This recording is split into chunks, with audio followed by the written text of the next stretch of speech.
nakaka-proud po sa pag-angat natin sa world rankings? Sobrang nakaka-proud kasi before parang we're trying to go up and we're trying to qualify in other leagues, but this time we can see the improvement and how our girls really they're working hard to win every game.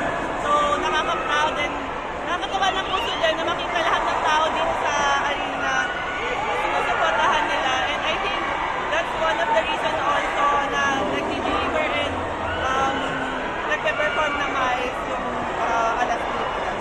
Kaya gano'n kayo ka-impressed dun sa parang chemistry natin? Parang matagal na pinagsamahan na pero bago Again, gano'n ka-impressed dun sa chemistry natin? Parang matagal na pinagsamahan na pero last week lang naman.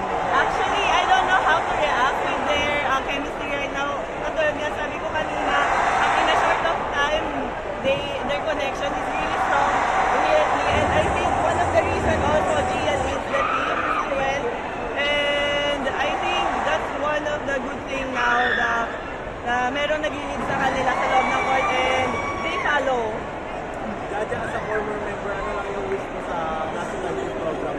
Of course, ang wish ko is not this team will continue hanggang we really have a big potential na eventually will be in BNL or Olympics, and with this kind of lineup, I think we can get that dream.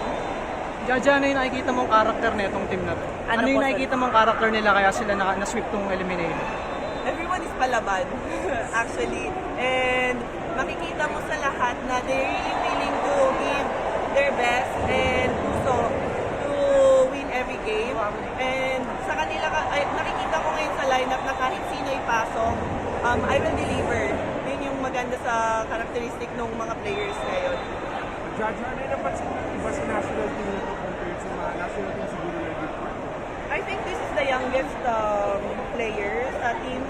And kahit bata, makikita like kanino, Angel, kahit sabihin natin this is her first time, and Gagates, their first time to play in the national team.